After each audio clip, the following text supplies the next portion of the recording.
ठाकुर जी का श्रवण करते हैं। सब जितने भी अपने अपने हाथ जोड़ लीजिए।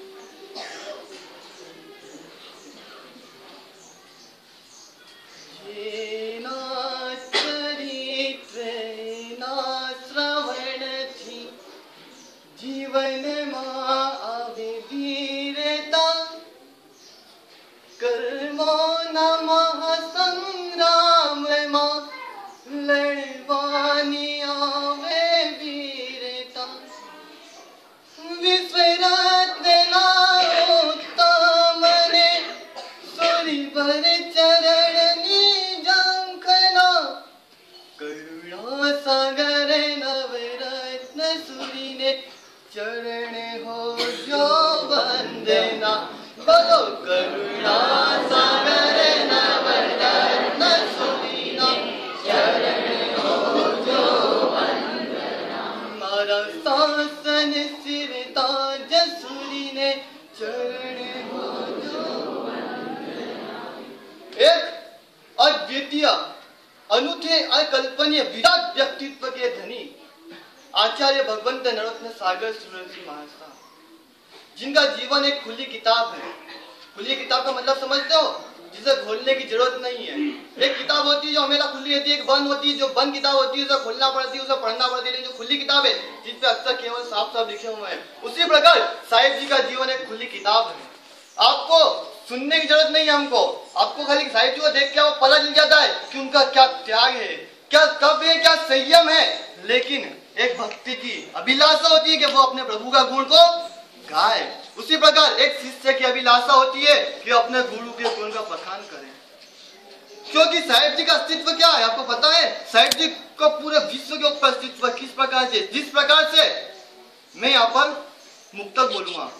मुक्तक यानी आपकी भाषा में आप क्या बोलते हो उसको? शायरी। शायरी बोलते हो ना मुक्तक को? हाँ तो बोलो।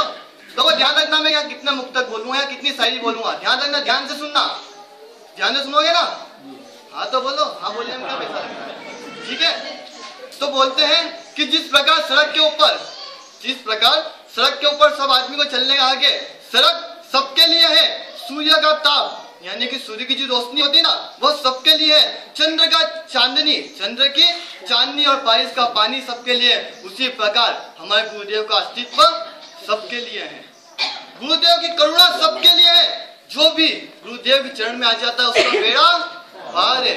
इसलिए कहते हैं कि जब हिंदुस्तानी लोग उब जाते हैं तो अमेरिका जाते हैं। जब हिंदुस्तानी लोग उब जाते हैं तो अमेरिका जाते हैं, और जब अमेरिकन उब जाते हैं तो अफ्रीका, लंदन जाते हैं। मुझे अनुभव है इस छोटी सी जिंदगी का। जब लोग जिंदगी से तंग आ जाते हैं तो मेरे गुरुदेव के शरण में आते हैं। मेरे गुरुदेव के शरण में आते हैं। और गुरुदेव के चरण यानी प्रेम की यूनिवर्सिटी, जहाँ पर सब कुछ मिल जाता है, जहाँ से शुरुआत होती है। क्योंकि गुरु एक ऐसा तत्व है जिसको गुरु माँ बोलते हैं, जिससे माँ और बाप दोनों का प्यार मिलता है।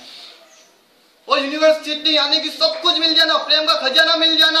और यूनिवर्सिटी से एक बात याद आती है। एक बार क्या होता है, एक शिक्षक अपने छात्र को पढ़ाता है। छात्र से पूछता है तुम बड़ोगे क्या करोगे, कहाँ पे पढ़ोगे? तो बोलता है यूनिवर्सिटी के अंदर पढ़ूंगा। तो जल्दी से उसके मुंह से निकल जाता है यूनिवर्सिटी। क्या निकल जाता है? यूनिवर्सिटी। तो उसको समझ में आया, उसने पूछा क्या बोला, वापस से बोल। वो बोले कि यूनिवर्सिटी के अंदर पढ़ूंगा। भाई यूनिवर्सिटी नहीं यूनिवर्सिटी बोल। बोले मैं यूनिवर्सिटी तो बोल रहा हूँ। बोले नहीं जाते, पिताजी को बुला के लेता है। यूनिवर्सिटी बोलना नहीं आता है। उसके पिताजी के पास जाता है, पिताजी को बुलाता है। वो बोलता है पापा आपको शिक्षक ने बुलाया है। वो आते हैं, घर पे आते हैं। वो बोलते हैं आपके बेटे को देखो ये बोर्ड के ऊपर लिखा हुआ यूनिवर्सिटी। इससे पूछा क्या करेगा, बड़ा हो गया? बोलता यूनिवर्सिटी में पढ़ूंगा। तो ये बोलता है यूनिवर्सिटी। तो पिताजी बोलते हैं अरे छोड़ो ना, बेचारी केपीटीटी नहीं है। बोले केपीटीटी नहीं केपीसीटी बोलो। बोले मैं ये तो बोल रहा हूँ। बोले जाओ तुम्हारे पिताजी को बुला के लाओ। अब वो उसके पिताजी के पास जाता बुलाने के। तो दादा जाते हैं, बोलते हैं बेटे को यूनिवर्सिटी बोलना नहीं आती है, आपके बेटे को, आपके पोते को यूनिवर्सिटी बोलना नहीं आती है, आपके बेटे को केपीटीटी बोलना नहीं आती, केपीसीटी को केपीटीटी बोलता है। तो पिताजी ने देखा लोग खड़े हुए थे। वो बोले मास्टर साहब छोड़ो ना, क्यों हमारी पब्लिक टीटी कर रहे हो? तो उसको शिष्य को पता चला ये तो वो लंबे चला आ रहा है। ये परंपरा, एक परंपरा होती ना, उसी पर आपके जीवन में भी एक परंपरा चली आ रही है। काय की? मोह की, अंधकार की। आप कहाँ से आए हो, आपको कहाँ जाना है, ये आपको पता है? एक भाई से मैंने पूछा था भाई तू कहाँ से आया है? तो बोलता है कि उस गांव से आया हूँ। मैंने पूछा कहाँ जाना है, बोलते उस गांव में जा रहा हूँ। तेरा नाम क्या था, बोलते ये नाम है। लेकिन सोचो अब हकीकत में कहाँ से आए, आपकी शुरुआत कहाँ से हुई आपको पता है? नरक निगोद में से एक निगोद होती है जहाँ असंख्य अनंत अनंत जीव होते हैं, वहां से हम निकले हैं। भगवान से मांग मांगे प्रार्थना है, प्रभु मुझे अब यहाँ से निकालो, मुझे इससे तारो। वहां से निकले अनेक अनेक अनेक, चाहे वो त्रियंज के अंदर हो, वनस्पति जीव के अंदर, नरक के अंदर भाव करते करते मनुष्य जन्म पाए हो। दादा से हर भाव में प्रार्थना करते हो कि दादा मुझे अब ताड़ दे, मुझे पार उतार दे। लेकिन जैसे मनुष्य बने वो बात को भूल गए। आत्मा बोलती है कि बेटा मैंने तेरे लिए क्या बिगाड़ा है, भाई मैंने तेरा क्या बिगाड़ा, तू इस शरीर के मोहन के चक्कर में, शरीर के सुख के चक्कर में मुझे क्यों भूल रहा है। लेकिन आदमी नहीं बोलता है, आदमी भूल जाता है कि मैं कौन हूँ। वो ये याद नहीं रखता कि मैं एक आत्मा हूँ, मेरा कहाँ से शुरुआत हुई है, नरक से शुरुआत हुई है, और मुझे जाना कहाँ पर है, मोक्ष में जाना है। ये अनेक अनेक शुरुआतें। इसलिए कहते हैं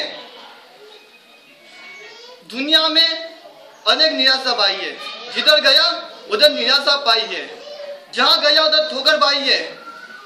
खुशियों की जिंदगी तो तब से जी रहे हैं भाई जब से वो नवरत्न सागर की शरण पाई है। आप भी गुरुवर की शरण में आ जाओ, आप भी गुरुवर की शरण में आ जाओ, क्योंकि दुनिया के अंदर दगा ही दगा है। क्योंकि जिसे देखो वह दगा देता है, दोस्त बनकर भी सजा देता है। यह तो गुरु का दिल है दुनिया में, वरना मुफ्त में आप कौन दुआ देता है। दादा कितनी दुआ देते हैं आपके लिए, आपको पता है? सब साइड सुबह होती है, 3 बजे उठ जाते हैं, हाथ में माला लेते हैं और शिव मस्त सर्व जगत अपर हिता निरंता भूत करा अखा विश्व मंगल खाओ। एक ही कामना करते, ऐसी कामना कौन करता है? लोग कहते हैं मैं भला, मेरा परिवार भला, दूसरे से क्या फुर्सत है यहाँ पर। लेकिन जब भी गुरुदेव उठते हैं, चाहे वो अमीर हो चाहे गरीब हो, लेकिन दादा की नगरी में आता, दादा के चरणों में सिर झुकाते हैं, वो आशीर्वाद सम्मान मिलता है। कैसा है कभी यहाँ पर कि गरीब को पहले और अमीर को बाद में नहीं, क्योंकि गुरुदेव है, इनको सबके प्रति प्रेम है, सबके प्रति श्रद्धा, इसलिए तो हर सबको दुआ करते हैं। लेकिन फिर भी एक समर्पण अपना होता है।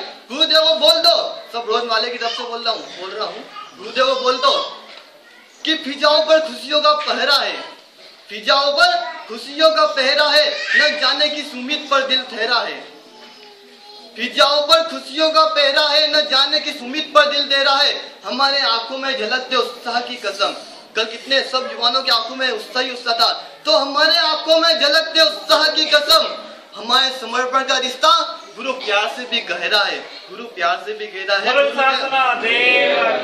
हम जो समर्पण है ना, आप बोलो कि हमको क्या करना है, हम वो कर देंगे। आपने बोला जमीन करना है, जमीन करके हम सब कुछ छोड़ देंगे और दीक्षा लेने के लिए भी ये हो जाओगे ना। अच्छी बात है। तो दादा से बोलना कि दादा हमको भक्ति नहीं आती है, क्या बोलना है? दादा हमको भक्ति का मतलब नहीं समझते। समझते हो भक्ति का मतलब क्या था? कोई समझते है कि सोना चांदी दे देंगे तो भक्ति हो जाएगी, समझते अच्छा कुछ कर देंगे तो भक्ति हो जाएगी, लेकिन भक्ति का मतलब क्या होता है? इसलिए बोलते हैं कि भक्ति के मायने हमसे मत पूछो। गुरुदेव भक्ति के मायने हमसे मत पूछो, हम तो अभी अनजान हैं। बस एक गुजारिश है गुरुदेव आपके चरणों में, बस एक गुजारिश है आपके चरणों में कि गुरुदेव अब हमारी भक्ति को मत ठुकराना, क्योंकि हमारी भक्ति ही हमारी जान है। अपनी जान से भी प्यारी हमारी भक्ति है। और दादा से बोलना है, गुरुदेव से बोलना है, शासन सिरताज से बोलना है, माला भूषण से बोलना है, त्यागी तपस्वी रत्न से बोलना है कि दादा हम भगवान से एक ही प्रार्थना करते हैं, हम प्रभु से एक ही कामना करते हैं कि हर जीवन हर भव के अंदर आपका सहारा मिले, भव भव तक आपका किनारा मिले, जब भी हम कौन सी भी जन्म के अंदर जाए और आप हमें मिल जाओ। क्योंकि कहते हैं कि दुनिया का बहुत बड़ा चक्कर है, मोह का चक्कर। आदमी मोह के अंदर चकनाचूर हो जाता है, मोह में से कुछ नहीं दिखता है, वो गुरु हो या कुछ भी हो, उसने बोला कि मैं और मेरा परिवार भला, लेकिन सबको भूल जाओ, सबको भूल जाओ और गुरुदेव से कहो।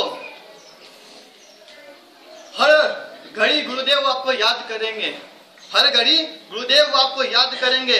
इस जन्म के बाद भी गुरुदेव आपके साथ बिता हुआ हर पल जब भी याद आएगा, गुरुदेव आपके साथ बीता हुआ हर पल जब भी याद आएगा, इस जन्म के बाद भी आपका ख्याल आएगा।